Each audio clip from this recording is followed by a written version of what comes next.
Gary here with another edition of the Funky Monkey MMA Radio Show. And boy, is this going to be a great show today. Get ready for some fireworks, MMA fans, because our two guests, well, it's fair to say they have a long-standing beef with each other. First up, we have Gary Big Daddy Goodridge. Big Daddy is known and loved to fans worldwide and boasts an impressive mixed martial arts record of 23 wins. He was a 2005 K1 World Grand Prix champion, and later that same year in Vegas, he was a runner-up at the 2005 K1 World Grand Prix. In 2006, Gary was again a runner-up at the K1 World Grand Prix. He boasted impressive wins against Valentin Overing at Pride 14 and was a Grand Prix 2000 quarterfinalist. In the UFC, he fought some of the best, including Don Frye, Mark Coleman, Mark Schultz, and Jerry Bolander. And in his UFC 8 TKO of Paul Herrera, ending in just 13 seconds, is a fight fans still talk about today. Gary was also the super heavyweight champion of Canada in amateur boxing and is also a world-class arm wrestler. Next up, we have Cal Worsham. Cal is a retired MMA fighter and former corrections officer. He is an early pioneer of MMA, having competed in some of the first cards the UFC ever put on. Worsham has competed against some notable fighters such as Tank Abbott, Travis Fulton, Bo Cantrell, Dan Severn, and of course, Gary Goodridge. In 2001, Worsham began competing in the Gladiator Challenge promotion, which proved to be a strategic and successful move for the fighter, because despite 2 losses to legend Dan Severn, Worsham would go 9-4 during the next 10 years and become the 3-time Gladiator Challenge heavyweight champion. And last, but certainly not least, Emmanuel Yarborough, better known as Tiny, who, by the way, MMA fans, is not tiny at all, if you know this fighter. He is a 6'8" 1995 World Amateur Sumo Champion and is considered to be one of the most famous sumo wrestlers outside of Japan.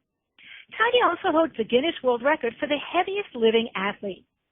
Tiny competed UFC 3, losing to the much smaller Keith Hackney, who has since taken on the nickname the Giant Killer, and that's no surprise, and Daiju Takase in the Pride Fighting Championships. Yarborough was recruited for wrestling and football at Morgan State University, and he achieved All-American status in the heavyweight class in 1983 Division II and 1986 Division for wrestling. Gentlemen, thanks for joining us today. It is my honor and privilege to welcome you to the Funky Monkey MMA Radio Show.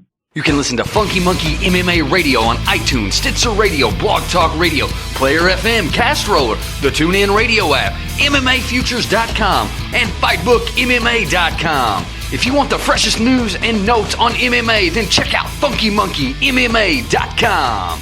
Interested in sponsoring the show? Then send an email to FunkyMonkeyMMA@gmail.com. You're listening to Funky Monkey MMA.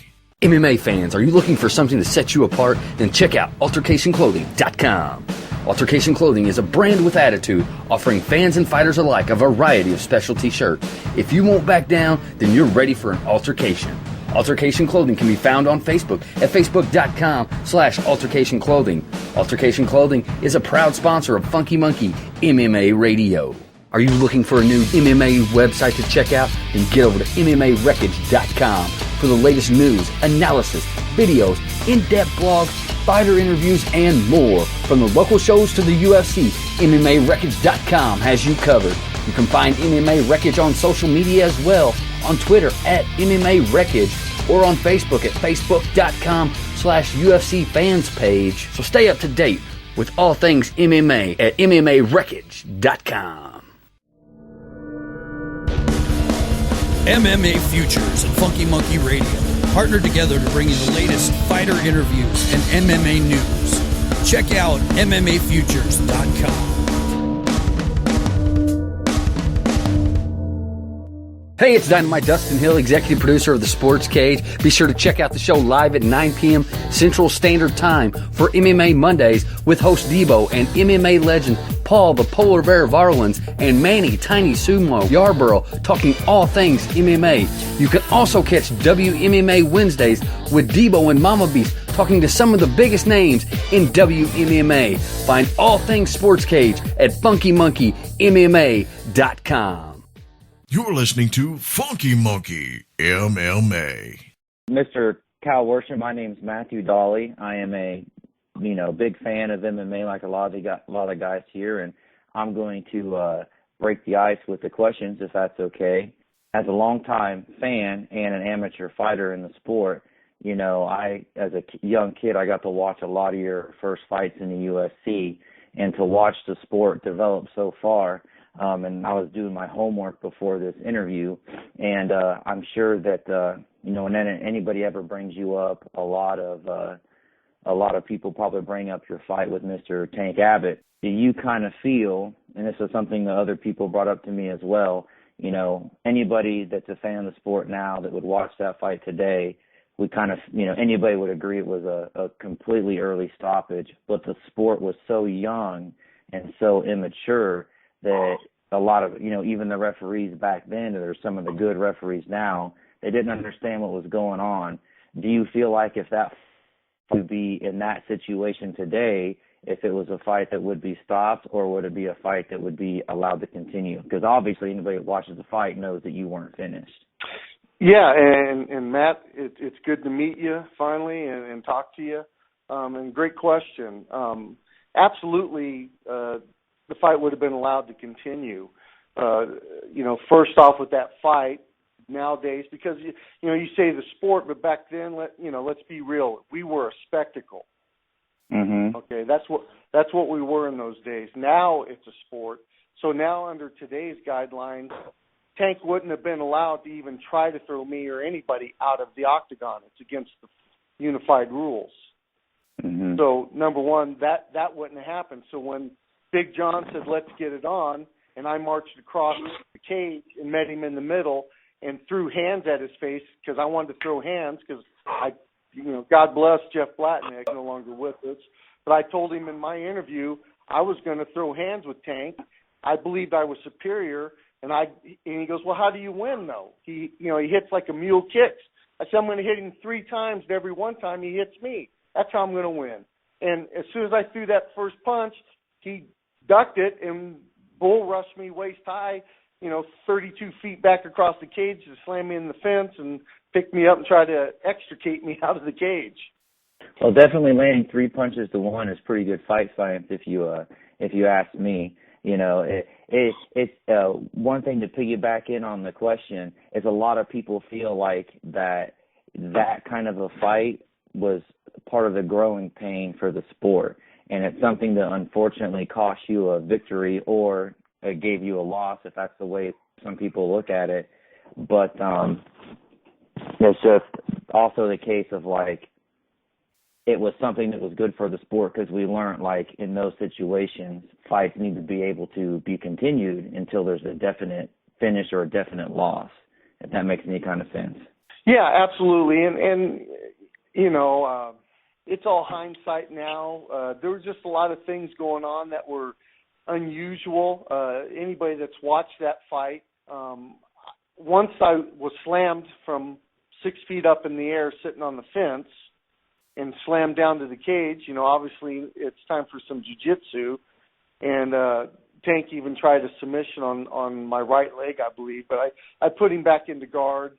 And with that big old goatee, I put one hand horizontally over his mouth and nose, cutting off his air, and I was punching him with my free hand in the face.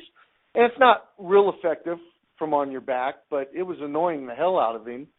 And he was blowing snot bubbles through my fingers, so I knew I was cutting away at his air.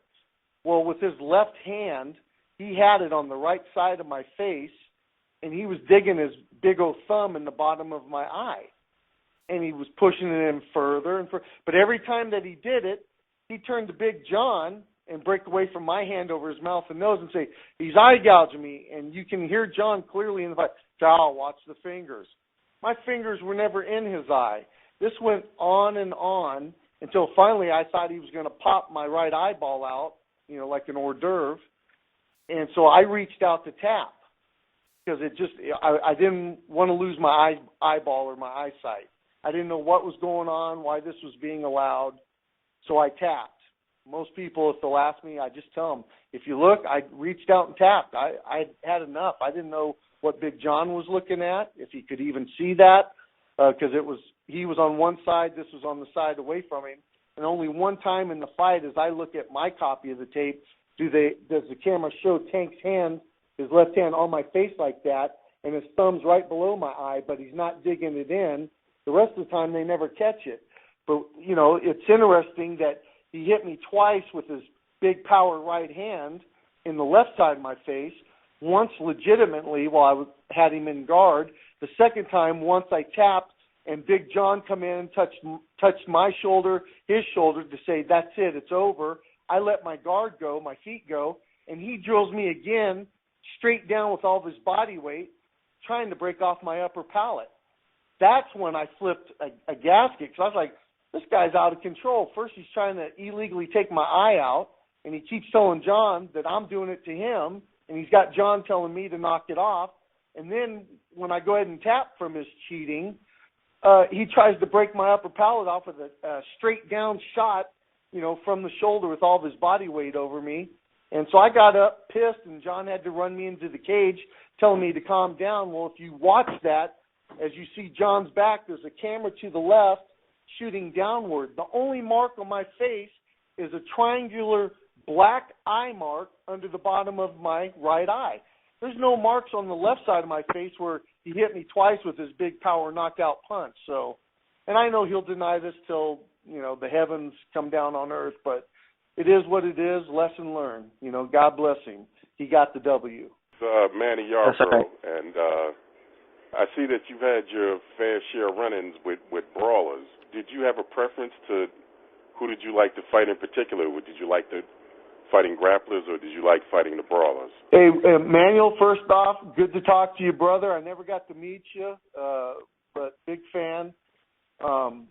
Yeah, I preferred brawling because for me, I learned the lesson early. My debut in UFC 6 in Casper, Wyoming, I only got 9 days notice on that one from Mr. Art Davey, and somebody got injured, and I got the call, so I went, and everybody else had probably 3 months notice and was training. So it's not the smartest of moves, but back in the day, we were all eager to get our foot in because we believed in ourselves. But I learned at that show, even though I didn't beat the polar bear, Paul Varlins, most people don't know this, but after we fought, I did quite a bit of damage to his face. I'm sure he could tell you about it himself. And then he had to face Tank with that damage already done. But I was standing just like 8 feet outside the octagon for the rest of the show, and I was really taken back because all of a sudden I'm stopped by one gentleman and his son there in Casper, Wyoming. Next thing I know, I'm basically there for the rest of the show signing autographs and taking pictures. And for like the first 15 men and women with their kids, I kept having to ask them, you guys know I lost, right? I'm out of the tournament. They were like, yeah, but man, you were kicking that big dude's ass, and that was awesome. And they were fired up, and I learned right then the people didn't really care about the win and losing, especially when a little guy takes on a giant. They cared about going out on your shield. They wanted to see action, not lay and pray, and I learned that from the get-go. And I was always partial to stand up because I love knocking people out. But the other side of that is that leaves me open to get knocked out, and that did happen a few times. Well, at least you went out, you gave it all. It wasn't like you shorted the fans or you shorted yourself. I mean, I guess you went in with the mantra, either one of us is going out, and that's the old gladiator style, and that's something that could be greatly appreciated. Yeah, it seemed to be. The fans did appreciate that, like I said, and I picked up on that right away. I would have rather won all my fights, of course. Who doesn't want to be undefeated? But it wasn't in the cards, and I was pretty realistic about it. Taking on guys your size, the polar bear size, Tank size with his strength, Big Daddy, on and on through my career. I just knew at a certain point if we were all starting to get caught up to one another on techniques, your guys' size the odds were was going to win out, if I didn't do something quick and early. So, yeah, that unfortunately had to be my mindset going into a lot of the fights because there just wasn't any guys my size, and the weight class thing hadn't come around yet. You mentioned Jeff Blatnick, and, Mr. Blatnick always holds a special place in my heart also as a wrestler because, when I was in college, they had placed the weight class, the weight at heavyweight. So I had 1 year eligibility, but I couldn't take it because they had implemented the new rule. And Jeff Blatnick was one of the few guys that spoke up for me. He was like, look, if he could go out there, then if anybody's a heavyweight, they should go out there and wrestle him. Like he wasn't afraid of the size. And then he said, if bad comes to worse, let's just implement another weight class, like a 230 or 225 at the time. But he was a big proponent for pushing for me, and I've always loved and respected that about Mr. Blatnick. So when you mentioned his name, you made me smile, man. I appreciate that guy. Well, I'm glad because, I hold a special place in my heart for him as well. He was a generous, kind giant. People don't always get to see the behind the scenes, but he was so respectful of me. I knew that when he would talk to me in private for the interviews before the fights, he talked to me and treated me just like he did, Gary Goodridge, Don Fry, Tank Abbott. He didn't talk to me, like, oh, here's one of the mediocre guys. He never pulled that. And then, I got to share with him that when he won the gold medal for America in 1984 at the LA Olympics, I was a Marine at that time, and I actually got to guard a lawyer who got to run, I believe, a quarter of a mile with the torch. And I've got a picture. I'm looking at it right now in my house where I'm standing with this guy, hand on the Olympic torch for 1984. But I was in my dress blue Charlie outfit as a Marine with a 45 on my hip, and I had to jog in dress shoes with this guy wearing his running shoes and shorts and basically guard him until he passed the torch off. But, Jeff Blatnick will forever live in my heart. That guy was all class. Yeah, I had a question for Cal that came from somebody on the Internet. They were wondering, out of all the fights you've had and all the great moments you've had in the octagon, if you could have one rematch, who and why? Well, that's a tough one because, as you know, I've got more than one loss. And if you asked any of us fighters, I think they'd want to rematch all the losses. But, if I had to narrow it down, I could narrow it down to two for you, for sure. Okay. First would be Tank Abbott. I would have loved a rematch with him. The circumstances, be them as they may, a lot of people don't know the background or don't care, but, that particular year, 1996, I fought May 17th in Detroit in UFC 9, and I fought a gentleman by the name of Nasty Zane Frazier. And exactly 1 minute into the fight, Zane hit me with a knee to the chest, to my heart. And a lot of people didn't know it, but he broke 3 ribs up front, damaged my heart, gave me a heart contusion, and collapsed my left lung. And I fought for another 2 minutes and 30 seconds, and I don't take any credit. It was fight or flight. If you watch that tape, when he hits me with that knee, I spin around, and I'm backing up from him, and my left hand goes up to my heart. I'm grabbing at it. But I don't know what happened. I know I'm seriously hurt, though, but he's still coming. And his corner man's yelling, kill him, finish him. So it was fight or flight. So I really can't take any credit, but he committed to come in he was licking his lips and had that right knockout hand of his cocked. So I shot one more time, and I lucked out and got the double leg and got him on the ground, where the saying is we're all the same height once we're there. And I was able to take him out with about 15 headbutts and a few punches and give a quick interview to Jeff Blatnick, and I was breathing hard, big purple spot on my forehead from all those headbutts. But I gave an interview, but I was like gasping for air, but everybody thought I was tired. But no, my lung was collapsing, and most people don't know this medically. I mean, either lung will kill you eventually if you don't get it taken care of, but the left one holds your heart upright. Well, as it deflates, your heart starts to tilt. Well, I started to go into cardiac arrest backstage once I went back through the tunnel. I waited till then to collapse. I just looked at my master Taekwondo instructor, Jack Corey, who was there in my corner, along with my brother and some other master instructors from my organization. And all I simply said was, they were celebrating, and I said, he hurt me, and then I went unconscious. And Jack threw me on his shoulder, being a fellow Marine like myself, and he carried me, ran 220 yards behind the seats in the stadium over to where the doctors were for triage, and they quickly diagnosed the collapsed lung, and off to the Detroit Receiving Hospital I went. They probably, by making such a quick diagnosis, saved my life. I was just going to say, it's just kind of crazy the way all that happened, because I just talked to Zane Frazier yesterday on the phone, and he's actually wanting to be part of Legends of the Cage now. Yeah, God bless him. I hope he does become part of it, because I'll finish the story. He's a class act, because he didn't know how bad he had hurt me. We're both in there just trying to get a win, right? When he found out, I'd been there about 2 days at the hospital, and they told me for the first 48 hours they can't let me sleep. They're going to draw blood every half hour to see which way these enzymes my heart's putting out's going. But they didn't know if I was going to live or die, and they couldn't let me sleep. So I didn't sleep well the night before because of worrying about fighting Big O Zane. So delirium was really starting to set in, but I get a phone call at my hospital bed, and it's Zane Frazier. And I said, hey. And he was already back home. The next day he flew home with just a few, as Quentin Rampage would put it, ooh-wee knots on his head from all the headbutts. But he said, hey, I heard what happened. I'm very sorry. I didn't intend for anything like this. I just wanted to win like you did. I said, I know, brother. He goes, well, me and my wife are praying for you.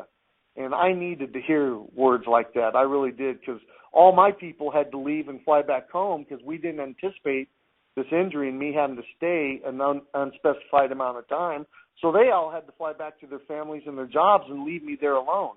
So to hear Zane call up and say that told me a lot about his character, and it meant a lot to me. And I've always tried to tell that part of the story as well, is that he did that, and he's all class, man. That's great, man. Maybe we can get you both out to an event and do a reunion. Yeah, that'd be awesome. But I know this is a long-winded answer, but so that happened in May, and later on, I was told I wasn't going to be able to fight anymore. That was kind of a career-ending injury that I sustained, and I get a call in October from Mr. Art Davey, basically telling me nobody wants to face Tank the opening round of the Ultimate. Apparently nobody minded facing him in the semis or definitely the finals, because they believed they could, muster it up and do what they had to do, injured or not, against him in the finals. But nobody wanted to have that war with him in the first round. So Art called me, and, Art's a Marine like myself, and, he knew all he had to do was bring that up. And I said, yes, sir, but Dr. Istrigo said, and he said, hey, if you tell me you'll take the fight, you let me handle the medical clearance. And I told him, well, yes, sir, I'm your man. And he got me cleared, and I went into that fight. But, it'd only been like 4.5 months since I almost died. I didn't get a lot of training. I hadn't even started training until Art called me in October to get ready for December 7th. And, I'm training to face the one guy, at least persona gives off the vibe that he wants to be the first guy to get away with legally killing somebody in the octagon, so he could smile about it. And so I didn't know if Tank knew about my injury, if he tried to exploit it, but I showed up anyhow, and against what was considered one of the most dangerous guys at the time, to give it a go. But when he tried plucking my eyeball out like a frickin' olive for one of his martinis, it was just more than of a price than I was willing to pay. So you would rather, if you had a rematch, you would rather go against Tank again, or? Yeah, because I think he's heard it enough times through interviews. Dude, I tried to bang with you out in the middle. I met you in the middle, and I swung, and I clipped your face, and you ducked down and rushed for a takedown against the fence. Well, you're supposed to be this big, dangerous, puncher. He went against Nelmark hands and looked like he broke his neck and killed him. And then he went against Don in the finals and was doing a number on Don. But Don's just too damn tough. You got to kill Don with a 4x4 like a Rottweiler or something, you know. But against me, little old me, the smallest guy in the whole tournament, he don't want to stand and bang in the middle. What's that about? That's always bugged me. Well, here's an interesting question. You're talking about Tank being, you know, you guys are California guys, and you said that he's a heavy hitter. Now, where do you think he compares as far as someone like Gary Goodridge, a Canadian? You know, Canadians aren't really known for being that tough. So where would you rank Gary punching power? Oh, Gary, hey, baby, I'm sorry. Where would you rank Gary's punching power? You called me out? What are you? No, I'm just saying where would he? I'm saying where he would rate your punching power on the level of Tank's punching power. I mean, being a Canadian and all, I mean, you can only rate but so far. Because regardless, I'm curious. Canadians don't hit that hard. Excuse me? Because what was that, Ed? Don't hit that hard.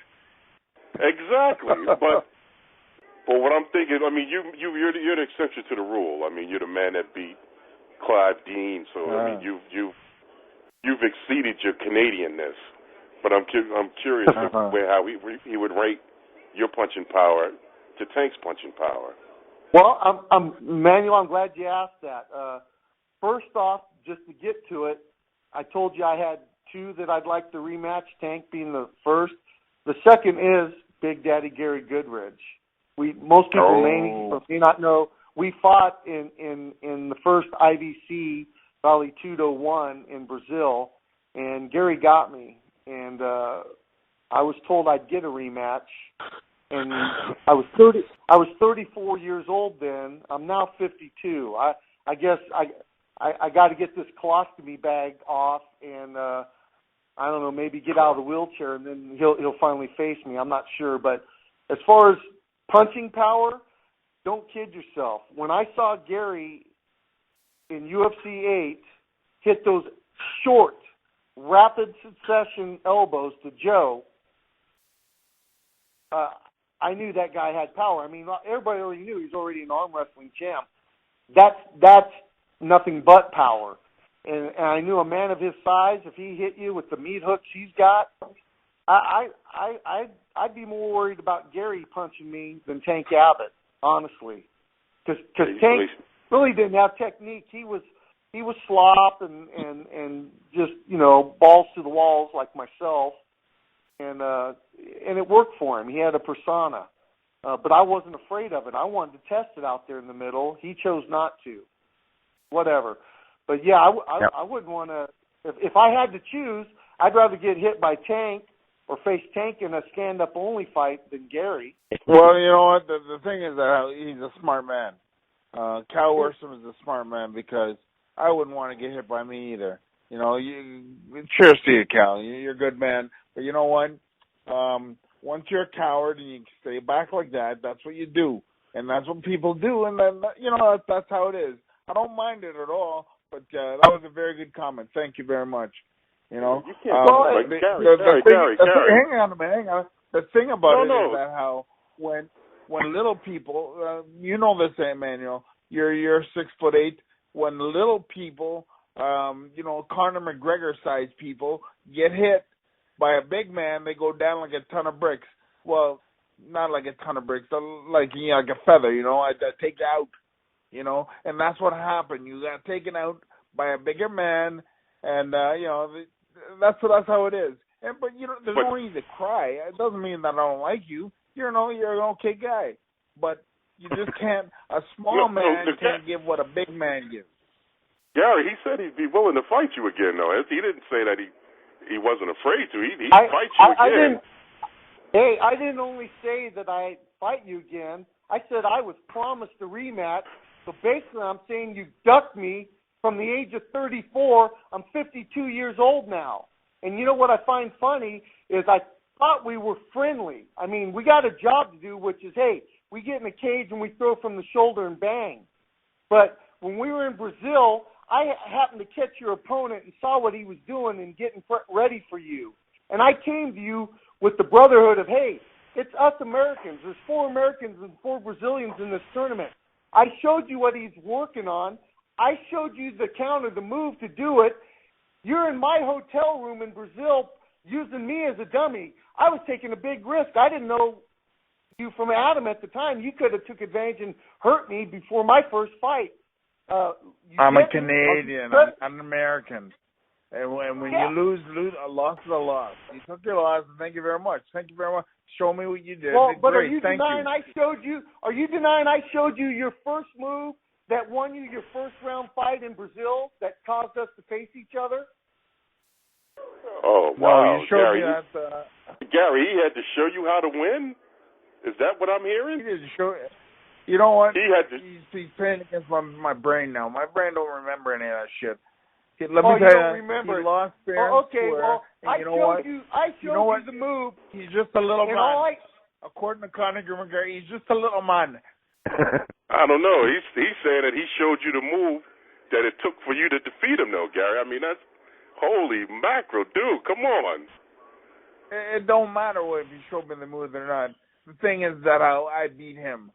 I beat him, and I beat all of the. Well, you beat him with a question mark. It wasn't under your planning. And they all went out. They all went out with a question mark. They all went out. I could have took him up just like everybody else. He gave me another shoulder,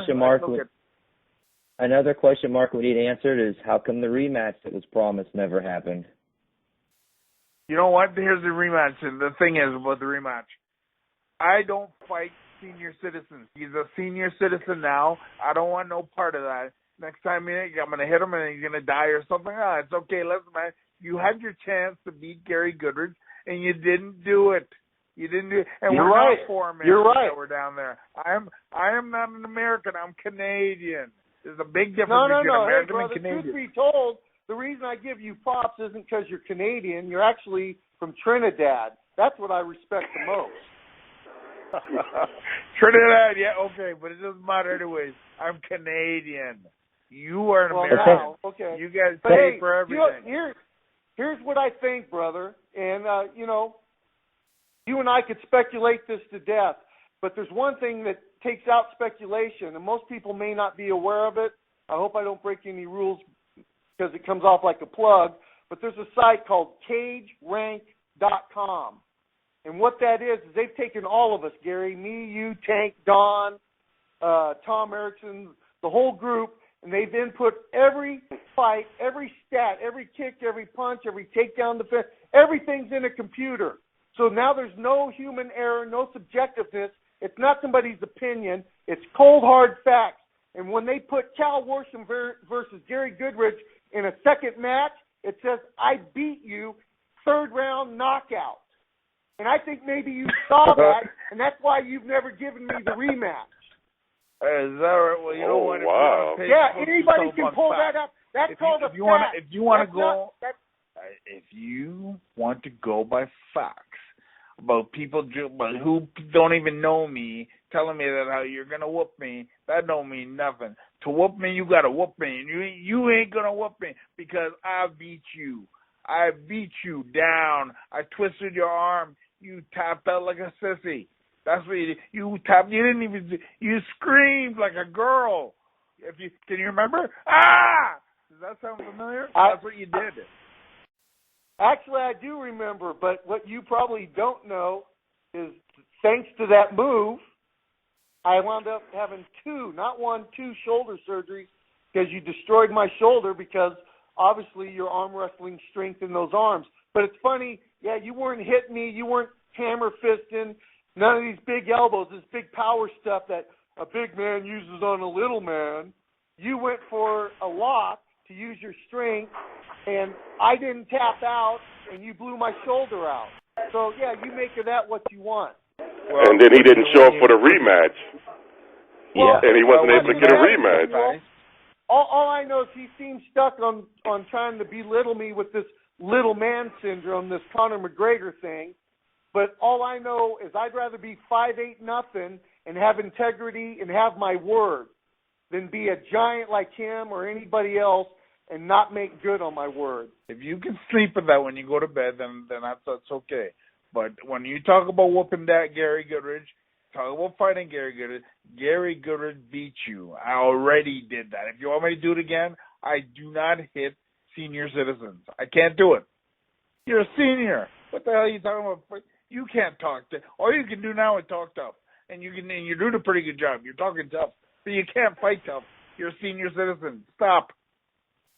Well, wait a minute, Gary. He's they a have Marine. diapers for guys like you. Wait a minute, Gary. He's a Marine. He can still fight. Come on, dude. He's a former Marine. For guys like him.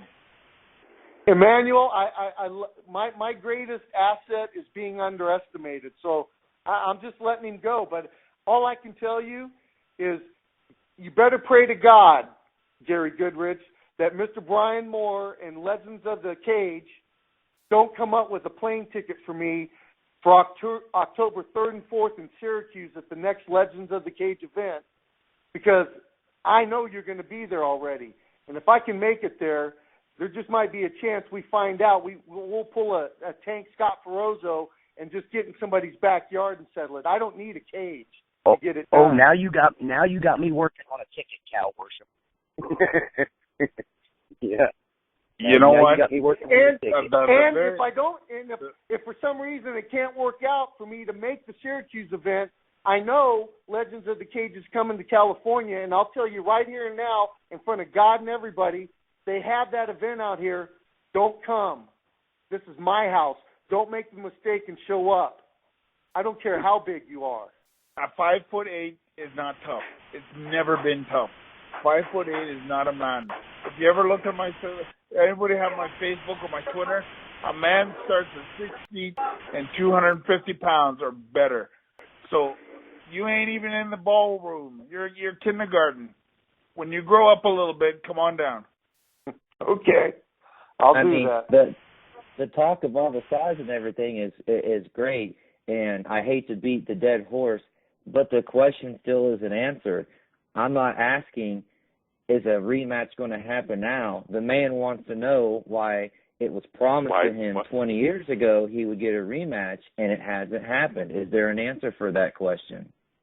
Mr. Goodridge. Maybe nobody came up with the money. Nobody offered me some money to go beat Cal again, man. I'd do it for free. But you know what? Right now, he's a senior citizen. I don't want to fight Geritol people. You know what I mean? He's going to shit on me. He's not going to beat me up. That's good stuff, brother. Good stuff. Well, you know what? I'm looking forward to it. I respect. I mean, from being someone who lost to a little guy, I can only say but so much. But I respect you, man. If you're willing to face Big Daddy, I say go for it. Like I said, I was willing to face him the first time, and that's the thing. Like I said, and he won't give us an answer why it didn't happen. Right, and you know, he says it's money, this or that. There was a show, he was supposed to come out here to California and fight Bo Cantrell. They were all over the poster. Magically, 3 weeks out, you know, he pulls out some kind of troubles in Canada, whatever. And now I'm not even training, and it gets thrown on me. Last minute, hey, we got to save the show. Please step in and fill in for Big Daddy. It's like, good Lord, man, does it ever end? Hey, he probably didn't want to miss a hockey game or something. Was it during hockey season? You know, I don't know. He probably didn't want to miss the Maple Leafs game. Now you throw me down. Now you throw me down, big man. You know how I feel about you, man. The thing is, I'm a very easygoing guy. I'm an easygoing guy, and I usually get along with anybody. But the thing is that we've already went around our lives, our history went over that already, and he got beaten, and that's okay. You know, that one night that I beat him, I had to beat two other guys that very night, and one guy had to make peanut butter my last match. You know, the first guy went out very quick. He went out very quick, and the last guy with the move I showed you. Last guy, I had to make peanut butter. You know, and you know, I made some peanut butter, and it didn't matter what I did. I still won the whole thing. I won 3-man tournament, 3 guys in one night with the move or without the move. It don't matter. I still won. I still kicked ass. So are you confirming that he did help you win? There's nothing wrong with that. You know what? Never mind. I love you, Cal, but you know what? You cannot man up to Daddy, and you couldn't man up back then, and there's no way you're gonna man up now when you're in the Jericho class. Come on, man. You can't fight me. You just said you're 52. You're ready. You're almost in the boneyard. You want to go over against me? You want to fight? Come on, man. Well, I don't know about you, brother, but the fight will never leave me. I could be 70. And if there's breath in my lungs, there's fight in me. Spoken like a true Marine. I like that. Yes, sir. Spoken like a true Marine. You're listening to Funky Monkey MMA. MMA fans, are you looking for something to set you apart? Then check out altercationclothing.com. Altercation Clothing is a brand with attitude, offering fans and fighters alike a variety of specialty shirts. If you won't back down, then you're ready for an altercation. Altercation Clothing can be found on Facebook at facebook.com/Altercation Clothing. Altercation Clothing is a proud sponsor of Funky Monkey MMA Radio.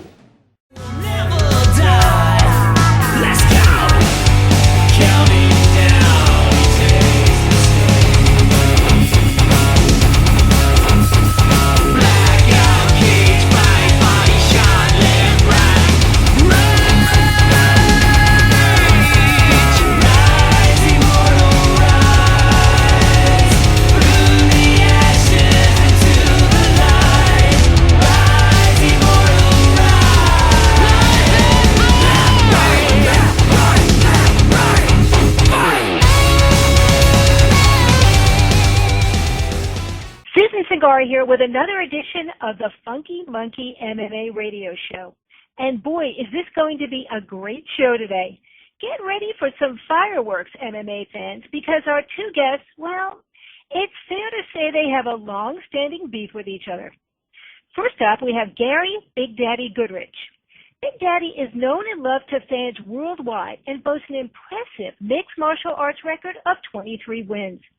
He was a 2005 K1 World Grand Prix champion, and later that same year in Vegas, he was a runner-up at the 2005 K1 World Grand Prix. In 2006, he was again a runner-up at the K1 World Grand Prix. He boasts an impressive wins against Valentin Overeem at Pride 14 and was a Pride Grand Prix 2000 quarterfinalist. He's fought some of the best fighters in the UFC, including Don Frye, Mark Coleman, Mark Schultz, and Jerry Bolander, and his UFC 8 TKO of Paul Herrera, ending in just 13 seconds, is a fight fans still talk about today. Gary was also the super heavyweight champion of Canada in amateur boxing and is a world-class arm wrestler. Next up, we have Cal Worsham. Cal is a retired MMA fighter and former corrections officer. He's an early pioneer of MMA, having competed in some of the first cards the UFC ever put on. Worsham has competed against such notable fighters such as Tank Abbott, Travis Fulton, Bo Cantrell, Dan Severn, and of course, Gary Goodridge.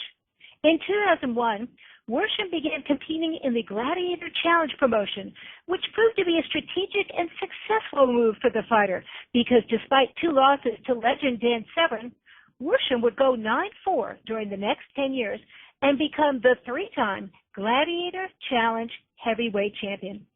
And last, but certainly not least, Emmanuel Yarborough, better known as Tiny, who, by the way, MMA fans, is not tiny at all.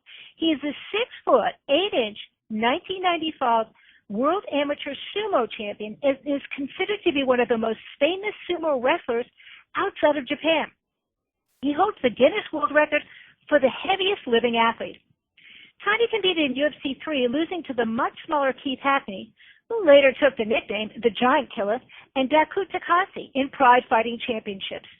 Yarborough was recruited for wrestling and football at Morgan State University, and he received All-American status in the heavyweight class in 1983 Division II and 1986 Division for wrestling. Gentlemen, thanks for joining us today. Legends of the Cage, proud sponsor of Funky Monkey MMA Radio, helping legends of yesterday and tomorrow. You can find them on social media, on Twitter at TrueMMAHOF, or on Facebook at Facebook.com/Legends of the Cage, or go to the website, LegendsoftheCage.com. You can find them at the MMA Classic in Syracuse, New York, October 3rd and 4th. That's Legends of the Cage, together with Funky Monkey MMA Radio. You can listen to Funky Monkey MMA Radio on iTunes, Stitcher Radio, Blog Talk Radio, Player FM, Cast Roller, the TuneIn Radio app, MMAFutures.com, and FightBookMMA.com. If you want the freshest news and notes on MMA, then check out FunkyMonkeyMMA.com. Interested in sponsoring the show? Then send an email to FunkyMonkeyMMA@gmail.com. You're listening to Funky Monkey MMA. MMA fans, are you looking for something to set you apart? Then check out AltercationClothing.com. Altercation Clothing is a brand with attitude, offering fans and fighters alike a variety of specialty shirts. If you won't back down, then you're ready for an altercation. Altercation Clothing can be found on Facebook at facebook.com/Altercation Clothing. Altercation Clothing is a proud sponsor of Funky Monkey MMA Radio. Are you looking for a new MMA website to check out? Then get over to MMAWreckage.com for the latest news, analysis, videos, in-depth blogs, fighter interviews, and more. From the local shows to the UFC, MMAWreckage.com has you covered. You can find MMA Wreckage on social media as well, on Twitter at MMA Wreckage, or on Facebook at facebook.com/UFC fans page. So stay up to date with all things MMA at MMAWreckage.com. MMA Futures and Funky Monkey Radio partner together to bring you the latest fighter interviews and MMA news. Check out MMAFutures.com. Hey, it's Dynamite Dustin Hill, executive producer of The Sports Cage. Be sure to check out the show live at 9 p.m. Central Standard Time for MMA Mondays with host Debo and MMA legend Paul the Polar Bear Varlins and Manny Tiny Sumo Yarborough talking all things MMA. You can also catch WMMA Wednesdays with Debo and Mama Beast talking to some of the biggest names in WMMA. Find all things Sports Cage at FunkyMonkeyMMA.com. You're listening to Funky Monkey MMA. And now, part 2 of our exclusive interview with Gary Goodridge and Cal Worsham. Hi, I had a quick question for Gary. The other day I noticed you had a Cal Worsham shirt on. Was that to instigate or? I just noticed it on your Facebook. That whole day, people were saying, "Gary, you have some shit on your shirt." Hey, what's that shit on your shirt? They thought that I had. Everyone is telling me, "Gary, what's that shit on your? Yeah, shit on your shirt." Well, what are you talking about? I got shit on my shirt. Wait, then I realized I'm wearing Cal Worsham's shirt. No, it's not shit. It's Cal Worsham. I was wearing his X-Man shirt. You know? Oh, this must have been in Canada then. So these were Canadians saying that. So these people that take a maple leaf and that's their freaking country flag. I mean, seriously, a maple leaf. Give me a break. Like, I care what they think. Yeah, they are Canadian. It makes you wonder. I have to side with you, Kyle. Yeah, Gary's my man, but I have to side with you. I mean, Canadians are Canadians. Yeah, a freaking maple leaf on a bed sheet, and that's their flag. Give me a break. Like, I care what somebody like that thinks. But you're a Marine. I do appreciate you wearing the shirt. I only gave that to you 20 years ago, too. That was the first time I ever wore it. First time I ever wore it. Supposed to laugh? Well, no. If people are telling me I got shit on my shirt. What are you talking about? I got shit on my shirt. Oh, it's Cal Worsham. Hey, that's a Marine. Wait a minute, guys. That's a Marine you're talking to. You guys, you guys look like Dudley Do-Right. You can't talk like that to a Marine. I've got a question for Gary myself. Gary, either in Trinidad or Canada, did you serve in the military either place? Absolutely not. Okay, so you're just one of those guys that has sat back and lived the good life off of the ones that make it possible for you to do so. Us little guys that provide that freedom. I was in cadets once. I was in cadets. Well, Canada doesn't even have an army. No, we don't fight. We love people up here. Yeah, you got a bunch of Mounties, but you don't have armed forces, do you? No, we don't do that. We love people up here. We don't fight. Oh, so you rely on us 5'8" American Marines to defend you if anybody should come attack Canada, huh? Yes, you guys. That's you a pretty guys good bring in point. the guns. You spend the millions on the guns and all the weapons and protect us. Yeah, and fight like dogs from hell, as we're nicknamed by the Germans, devil dogs. Amen. Yeah, come fight like dogs from hell at 5'8" and kick everybody's ass and kill them, so you can live the good life. And who's called stupid enough? We don't do it. You guys do it. We don't.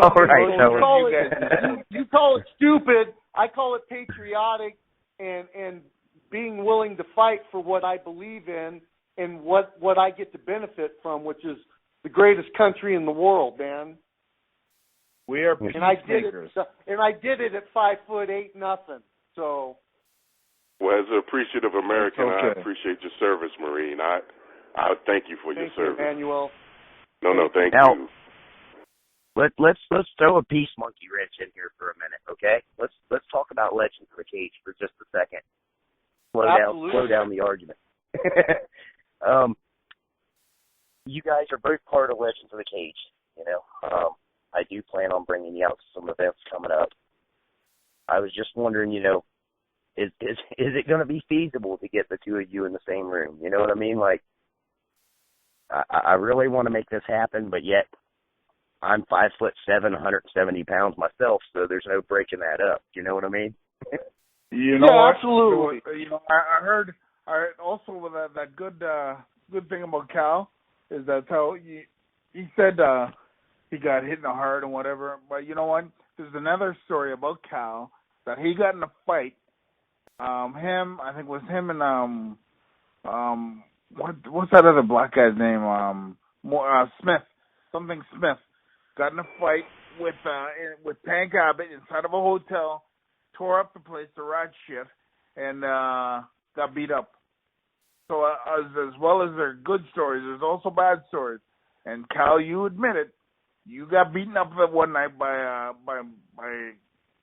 what's the guy? Tank Abbott. Him and what's that other guy? Black guy's name? Smith. Patrick Smith. Pat Smith. Yes. You and Pat Smith got beat up by Tank Abbott in a hotel. Not true. Pat Smith, I was there. Say that. I was there in the lobby. Pat Smith got jumped in the freaking elevator by Tank and his crew. They almost beat him to death. You know, real brave, like, you know, 6-on-1. And then Pat wound up having to sue him and won the lawsuit. I wasn't even in it, but I witnessed. I saw the aftermath. I saw who saved Pat Smith's life, pulling him out of there, out of the elevator. But no, I never got touched. I wasn't involved in that. The story was you have your version of the story. I have another version of the story, and you know, somewhere they hit in the middle. I heard you got beat up that night too. I heard they had to call the police on you as well. Well, don't worry about it. Stories are stories are stories. You know what? Well, the thing Brian, is, to answer your number question, one thing. Hang on a minute. Number one thing, I do not fight people that are over 65. I do not beat up Geritol class people. You're a good man. I kind of like you even. You know, you're a Marine, for Christ's sake. Whatever the hell that is. You know, but hey, I am who I am, and I'm Popeye the Sailor Man. I've beaten up more people than you have, and I'm happy with myself. Gary Goodridge is the man that stands behind his word, and I ain't gonna fight you. You ain't gonna get a fight out of me. Okay, Brian. To answer your question, sir, at this point in time, Legends of the Cage obviously comes first, and as much as Gary and I obviously are disagreeing on a lot of stuff here, I know without even asking him, we agree on one thing, which is, yes, we will both be professional at these events. We would never take away, because those events are definitely way more important than either of us individually or our problems, our beefs. I'm not going to agree to that. About. You know, yeah, what they're about, who they're going to help. So, yes, I would be a consummate professional, as Gary would.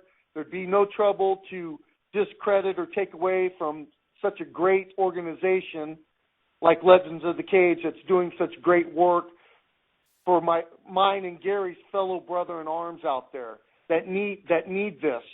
I mean, without this, I don't even want to think about theirs or our futures. So I thank you, sir, for getting it going. And yes, you can count on me to be an absolute gentleman, professional. I'm just saying what I got to say, just like Gary is. But when we're at the Legends of the Cage events, no fan will know there's anything going on. I give you my word. After this interview goes live, I have a hard time believing that. No? Like, hey, I'm a Marine. Everybody's hearing this live right now. I give my word. Gary won't even get one stink eye from me. I'm not like that. You know, I've said what I had to say here today with this interview with you guys. I'm answering your questions honestly. Gary at least is trying to do the same in his mind. He's saying what he believes to be the truth. I expect him to say that he'd beat me, 10 times out of 10. If he thought otherwise, he wouldn't be Big Daddy or shouldn't be in the business. So I expect that. So none of that bothers me. And will it ever get resolved? Of course not. That's okay. It's just, it is what it is. But, getting back to Legends of the Cage, that is above and beyond Gary and I. We are separately, but both a part of that, and it's greater than the sum of us. It actually takes Gary and me and Emmanuel and Don Fry and hopefully several others, Mark Coleman's and Randy Couture's and some of these new fighters. Hopefully they're smart enough to look at us and realize they're looking in the frickin' mirror. We are their future. So they better care and they better get involved with this, because we're not doing this just for us. It's for them also. And because it's a greater cause, I put all my things aside between me and Gary or me and Tank or me and anybody. I give you my word, sir. Well, there's got to be a way we can resolve it, and I will think hard. I mean, there's got to be some way to hash this beef out, We're fighters. There's no other way except to fight. Yeah. Well, we'll reach out to the fans at Legends of the Cage and see what they think, because there's got to be a way we can do this. I mean, I want people. Oh no, I think I want to see the Canadian fight again. Yeah. Oh, we all want to see him fight again. Yeah, that's just me. I think I want to see the Canadian fight again. I have to say, as a fan, if they get these guys together at a Legend of the Cage event, I completely respect what Cal is saying as far as, putting his personal feelings aside, and it's all about the business matter, and I think that's very honorable of him. But, I don't know if this is something they're willing to do, but, maybe if you have a kind of a press conference or a press event, maybe let these guys do a little bit of a face-to-face stare down, and let them match each other up and see if something still is there. I'm sorry that Mr. Bryan's going to be stuck in the middle between them, but better him than me. But hey, me and you both, man. As a fan, I think that'd be something awesome to do. If they're both willing to say they're not going to throw any punches, but let the two predators look each other in the face. I may have to bring Matthew Dolly out for security. No, I'm not securing that. Either one of them would be like fighting two CM Punk. Yeah, I guess they like could fight it out. They could fight it out diplomatically. Then I guess diplomacy would be the word of the day. I'm a veteran myself. I was in the Air Force, and it's really different than all the other branches, but Marines aren't really known for diplomatic ways. So I don't know if he's got it in him or not. Well, I appreciate your service too, Airman. I appreciate all servicemen's commitment to their country. Well, thank you. I appreciate it, and big props to anybody that does it. So, and nothing but love from me. We're getting ready to wrap everything up. I was just wondering, now, is there anything you want to promote as far as how fans can reach you? I'm on Twitter at Gary H. Goodridge. Anybody can get a hold of me on there. I'm easy to get a hold of. And then they can find us at legendsofthecage.com too, as far as legendsofthecage.com. That's right. Yep. Because as people may know or may not know, me and Gary are the co-creators of Legends of the Cage. So you need to get a hold of him. All his link information will be at our website. Now, as far as Cal, how can the fans reach out to you? Well, basically, I would prefer them do it through legendsofthecage.com as well, because I'm new, but I am on board, and I want to make myself available through this organization. To me, it's the most important right now. It's just become a priority for me. It's just on my heart, and I want to do everything I can to further promote this and get this off the ground. So anybody listening, I'd encourage you, if you've never heard of this before, please go to legendsofthecage.com and check it out and see what it's about, so you'll know what it is we're doing. So when we come to a city near you on tour, you come on out and support us. And if you can't make it, there's still ways for you to support Legends of the Cage financially or otherwise online. So please go to the website and check it out. And as far as today, Mr. Rob Mead with Funky Monkey MMA Radio, Ken Miller, Matt Dolly, Mr. Emmanuel Yarborough, thank you guys so much for having me on. Mr. Brian Moore, thank you, sir, for bringing me into the fold with Legends of the Cage. And Big Daddy Gary Goodridge, I'm still a fan, brother. That doesn't change for me. I respect you, but the pleasure was all yours. Yeah, it is. I realize that in our conversation, but it's always been an honor, and I've always respected you as Big Daddy. It's just business for me, nothing personal. I'm a fighter, and fighters fight. But I've respected everything you've accomplished, from K1 to arm wrestling to MMA, brother. And I just pray God blesses you and yours, and we'll just let it go at that. Now, Manny, how can the fans reach out to Emmanuel Yarborough? I can be followed on Twitter at Tiny Sumo, or on Facebook under Emmanuel Yarborough, or same as the other guys under Legend of the Cage. I'm down with the with the new regime, so I can be followed or found out on either one of those vehicles. Yeah, it's definitely turning into a movement, that's for sure. I got a simple question here to ask everybody. Okay. Junior Dos Santos fighting over him. I don't know. I don't know. I know it's coming. That's all I wanted to know. Does anyone know? A phone full of fighters, nobody knows. I will find out tonight for you. I have to do the research. Yep. I'll find out tonight for you, sir. That's for sure. All right, at least you're I found it. Yeah, you don't know either. December 19th. December 19th. December 19th? Yeah, it's on the next UFC on Fox card. Now I want to ask you guys this. Back then, when you three were fighting, they didn't have this many events. Do you guys like seeing this many events going on, or do you guys prefer it to where it was more of a, special thing and people were all, they always knew when that fight was going down?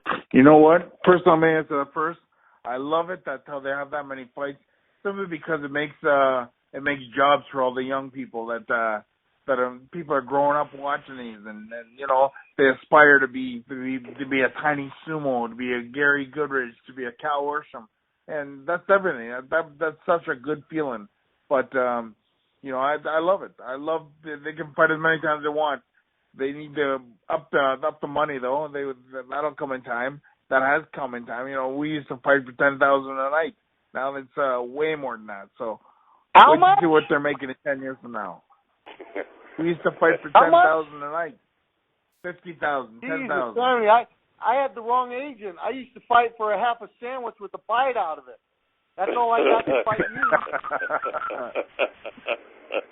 Well, I like the fact that they have a lot of fights, because they have the fighters to fill these fights, so that's what makes it even better, that they have the quality fighters to put in all these events. So as long as they can keep putting out quality guys, then I'll keep watching the fights. Yeah, and for myself, I enjoy it as well, and I'm glad they mix it up as far as the free Fox fights, and not everything's a pay-per-view, because if all these were pay-per-views, it'd be too much. Nobody could afford that, pace that they're setting. So I like it. I hope they stay with that format as far as almost 50-50 as far as free versus pay-per-view. And I'm glad they offer the prelims for free on Fox. And I think that's a good schematic for people to follow if anybody ever decides to try to chase after them and keep them from being, cornering the market. I have one more thing I wanted to touch on before we wrap it all up. Talk to Legends. It's a new app getting ready to come out, and I know the three of you have been talking about, getting on the app. I know you're signed up. It should be going live this week. So if any of the fans want to reach out, and talk to Big Daddy Gary Goodridge and Cal Worsham and, get to the bottom of this beef, they can always reach these guys at talktolegends.com, or you can get the app from the Apple iStore, and it should be going live actually this week. Yeah, thank you, Brian, for mentioning that. That, it's huge. It's going to open up a door for, Gary and other legends from the SEG days, to where, because at these meet and greets at the expos and stuff, you're lucky to get a picture and an autograph. You don't really get the quality time with somebody you look up to. And I'm not talking just fighters. I've tried to go meet some of my favorite NFL players and stuff, and it's just, there's too many people. They can't give enough time to all the people that show up. People are going to be able to call in when they see you're available online there and get a face-to-face, guaranteed locked-in 5 minutes, and they get to record it on their end so they can show their friends, no, I really talked to Big Daddy Gary Goodridge. I really talked to Don Fry. And here's me asking questions, and here's their face answering me. And I mean, I think it's just an awesome thing, awesome tool, and I really hope it blows up, and I hope the fans jump on it. I think it's going to be a good thing. That way they don't have to go on rumors, like hearing I got beat up with Pat Smith or something. They'll be able to go to Talk to Legends and ask me direct, face-to-face on FaceTime on a phone or on a computer or on a tablet, and I can tell them straight up right out of the horse's mouth whether it's true or not. That's another thing we plan on doing at this next expo coming up here in October 3rd and 4th in Syracuse. We're going to have over 50 fighters there. It's going to be the most fan interactive expo in the world. If you want to meet your fighter or reach out to the ones you like the most or the legends you've always wanted to talk to, that's the place to be. If I can jump in and just say, as a fan, I'm a fan of Legends of the Cage myself. I'm a follower of Gary Goodridge on Twitter. These guys are, and what Brian's doing, sensational, and they're not blowing smoke.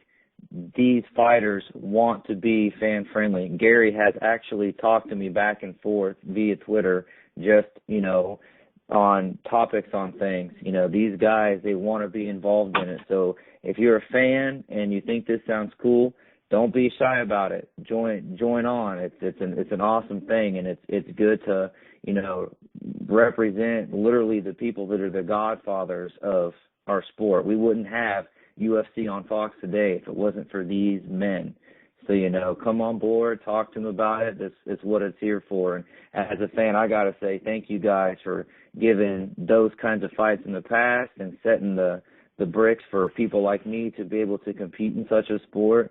And thanks for what you're doing now on your part for keeping the sport alive. And it's, like Cal said, these guys are at the top levels now. They're the mirror reflection.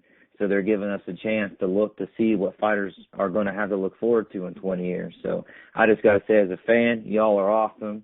You laid the yellow brick road for people like me to be a fan and to even fight a couple times. So there's not even words I can say to be appreciative for it, except, just thank you, and you guys are awesome, and I hope everybody else out there listening, comes on board with it too, because there's nothing else in the sport that is as awesome as this at this time, and I truly believe in that. And to all the current fighters out there, the current fighters of today are the legends of tomorrow. So, feel free to reach out to us. We want your opinion. We want, what it is that you need to make the sport better. We want to know, Legends of the Cage isn't just for the legends. We're here for all fighters. So feel free to reach out. You can find me on the internet. My phone number is 937-765-2748.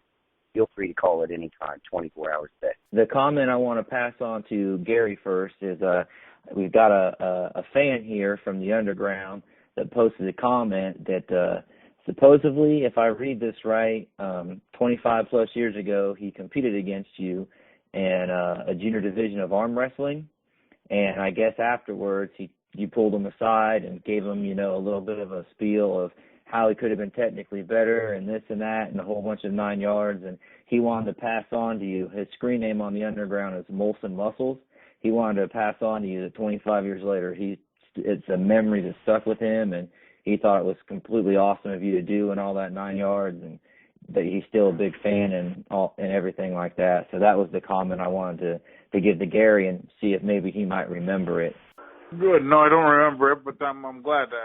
I'm always happy when I affect people in those ways. Right on. Hopefully he hears this, or I'll post it on the underground so he knows. And you know, I hope this isn't anything else that spins off into too long of a tyrant for a question for Mr. Cal, but I can't help it. I have to ask this because I've seen people post a few times when we've talked about possibly interviewing you.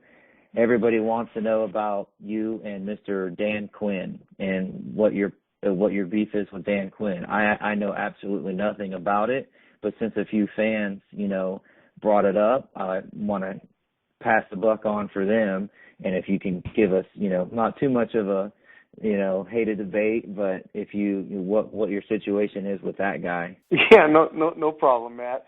Dan Quinn is a former student of mine. He actually trained under me and then fought under me from my fight team that I ran. And Dan was a great athlete. He was picked up on a scholarship for football to USC, and things went sideways there. I'm not going to get in particulars, but he wound up leaving there and then going to Notre Dame and playing ball, as anybody would know that watches his little videos on YouTube, because he tells you about it and plays the one play over and over where he made a great tackle behind the line of scrimmage, you know, on the goal line. But he was a student, and he's just got something going on with him personally in his life. It's always been a love-hate thing on his end for me. My feelings towards him haven't ever changed. I still pray for him. He goes back and forth in his videos, you know, talking badly about me and disparagingly, and then he'll come back and tell the world he loves me. And when my son was serving in the Army with the 101st Airborne and got injured in Afghanistan in October of 2010, he was one of the first ones to get out on the web and ask everybody to please pray for my son. I mean, so, you know, you guys read into it what you want. I really don't have anything bad to say about the guy. He's got some certain beliefs. He's hard and fast to them. They just haven't come to fruition for him. But it hasn't been me holding him back like sometimes he'll claim in some of his videos. And it's unfortunate. Like I said, I pray, you know, this guy, all of his dreams come true. He says he's going to be the richest man in the world. If that's what makes him happy, I pray it comes true. And, you know, but there's really no beef. I mean, even right now, our last encounter was my last show that I put on as a matchmaker last year. And he calls me the morning of the show on a Saturday and asked if I could get tickets for him and his two sons. And I hooked him up, didn't charge him a dime, and got him into the show, you know. And he said, I shamed him. He goes, you shamed me, Cal Worsham.